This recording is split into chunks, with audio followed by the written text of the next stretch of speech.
This is a Miraculous Ladybug story called A Cat's Bed. Sabine reflects on the fact that a boy keeps magically appearing in her daughter's bed at night. The first time she found a half-cat boy in her daughter's bed, Sabine had almost screamed for Tom. Then she had noticed the bandages and wanted to wake him, if only to check that he was all right. She didn't either, choosing to observe the children's sleeping patterns for several moments instead. Marinette was curled up under her blankets at the top of the bed, arms wrapped around a pillow as she muttered in her sleep. The boy, Chat was his name, she remembered, was curled at the foot of the bed, a band-aid on his cheek and a grimace on his face. He shivered suddenly, and Sabine climbed back down the ladder to fetch one of the many quilts they had lying around the house. Covering him up, Sabine was shocked to hear a purr rumble from his chest as he burrowed deeper into the blanket. A smile lifted her lips, and Sabine left the room wondering if her daughter would ever tell them of Chat's nighttime visit. It had been obvious he had needed medical attention, and she wondered what had happened to cause that injury. For the life of her, she couldn't remember if there had been an Akuma attack that day or not. With a sigh, she climbed down the steps from her daughter's room and went to bed herself.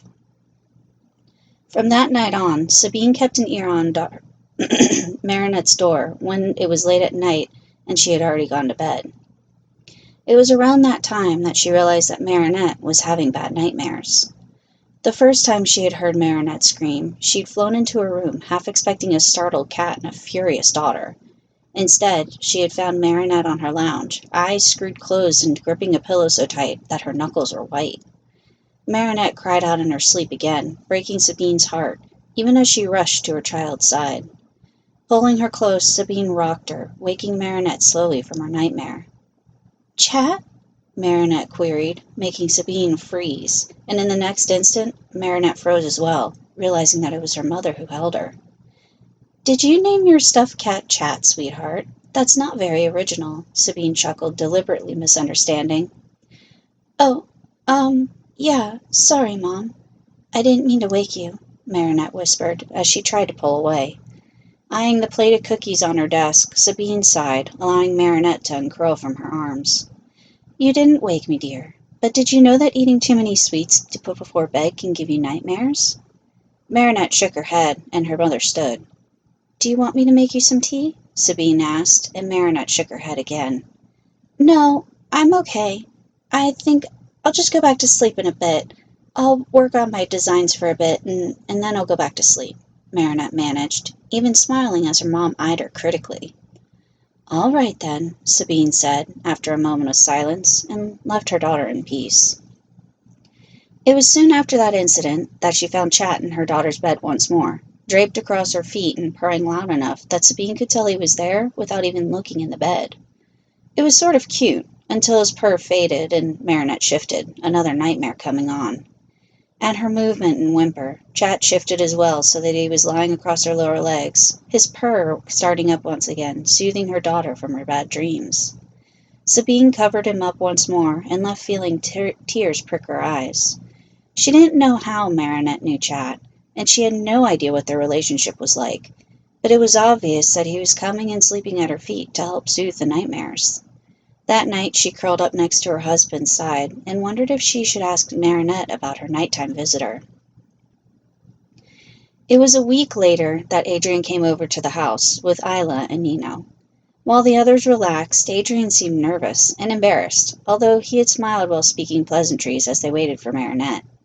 They had a double date, or something, and Marinette rushed them out the door almost as soon as she had realized that they showed up. Sabine had approved of the boy, and Tom seemed to like him as well. They both recognized his face from the posters in Marinette's room, and when she had come home that night with a goofy grin on her face, Sabine couldn't help but smile herself. A few days later, Marinette had rushed from the house, dressed in her red polka-dotted raincoat as they were heading out for the day. "What's the bag for, kiddo?" Tom called as Marinette piled pastries into it. "Adrian has a really long photo shoot today, and I wanted to make sure he has something to eat," Marinette answered with a smile as she rolled the seam down. "You should bring an umbrella so that you and the bag doesn't get too wet," Sabine called. "Also, make sure you lock the door when you leave." "Okay, Mama, you two have fun," Marinette answered, grabbing her clear umbrella and setting it next to the bag. It had rained all day long, and on top of it, an Akuma had attacked. They had kept showing clips of the fight, and one brief clip showed Ladybug carrying a limp Chat over her shoulder. Sabine wondered as they finally made it home that night if she would find a certain wet cat in her daughter's bed once more. Instead, when they got home, she found two exhausted teens curled up around each other on the couch. Tom had sighed, raising one hand to the back of his head. "Should we move them?" he asked, and Sabine shook her head. "Let them sleep," Sabine answered, and went up to check Marinette's room, a strange thought whispering through her mind. The sheets had been stripped from the bed, which was odd, until she found the water dripping from her still unlatched skylight. Latching the door to prevent any more water from leaking in, Sabine moved to the laundry room. The dryer held 2 sets of now dry clothes and the sheets. With a sigh, she folded the clothes and placed the sheets on Marinette's bed once more. Sabine wondered why the 2 kids had gone out into the storm at all, and most curiously of all was that Marinette's clear umbrella was missing. It was the first time Adrian spent the night, and Sabine was fairly sure it wouldn't be the last. Marinette got sick a few days later. A high fever kept her from school, and Sabine wasn't the least bit surprised when she found Chat in her daughter's bed once more. She had gone up to check her late in the night, a cold pack in hand to help her with the fever. Instead, Sabine found Chat curled around Marinette in a sitting position, his arms wrapped protectively around her, even though she was still wrapped up in a quilt. Marinette shifted, a soft whine in the back of her throat, and Chat moved, one clawed hand brushing her hair back as he cuddled her to her chest. His nose twitched, and then his eyes flashed open in the darkness, bright green and glowing eerily. His eyes met Sabine's, and a soft growl echoed up in the space between them. It made the hair go up on the back of her neck, but before she could snap back out at him, she noticed a slight shiver run through his body. Upon closer inspection, she realized that he probably had a fever as well, if the glazed, unsteady look in his eyes and shivering body was anything to go by. The air between them still held a questioning grumble, and Sabine sighed. "Hush, kitten, or you will wake her. I don't know where you usually sleep at night, but if you're sick, you really shouldn't be running around Paris in the dark," Sabine admonished. Chat blinked at her. "Must have a fever.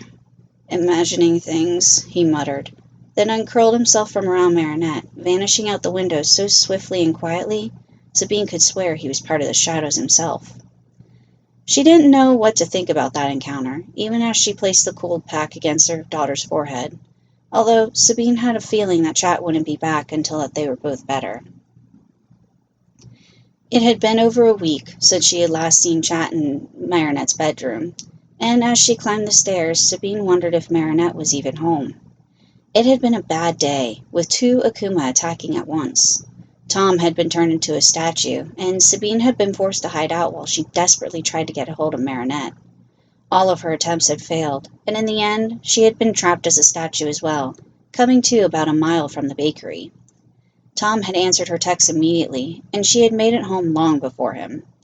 Now, as she climbed the stairs to her daughter's room, she wondered if she would find it empty with the trapdoor open, or if Marinette would actually be home. Almost silently, she lifted the trap door and saw a foot sticking out from over the edge of the bed. A sigh of relief slipped past her lips, and Marinette and Sabine climbed fully into the room, climbing up the small ladder to see her daughter curled up next to Adrian. She wasn't surprised by Adrian's presence, although the 2 teens looked exhausted, far beyond from what a normal day would hold. She was shocked, however, to see the 2 creatures sleeping on a nearby pillow, though. They were curled around each other much like the 2 teens were. One was cat-shaped, and the other was red with black spots. Sabine wasn't sure what it was, actually. For a moment, she wanted to reach out and touch one of them, to see if they were in fact real. Then she noticed that they were both breathing. It was another mystery, one that she was getting tired of waiting for an answer to. Sabine sighed, eyeing her daughter one last time before climbing back down the ladder, softly closing the trapdoor behind her. She knew in the morning Adrian would be gone without a trace, while all the doors and windows would remain locked. And considering he would have to wake up ridiculously early to sneak out before Sabine, she doubted that the boy was using a door at all. "Some day soon, my dear Marinette, "We're going to have to talk about your magic boyfriend," Sabine muttered, looking at her daughter's door. "He is far too good at sneaking in through the windows. Exactly like a certain cat."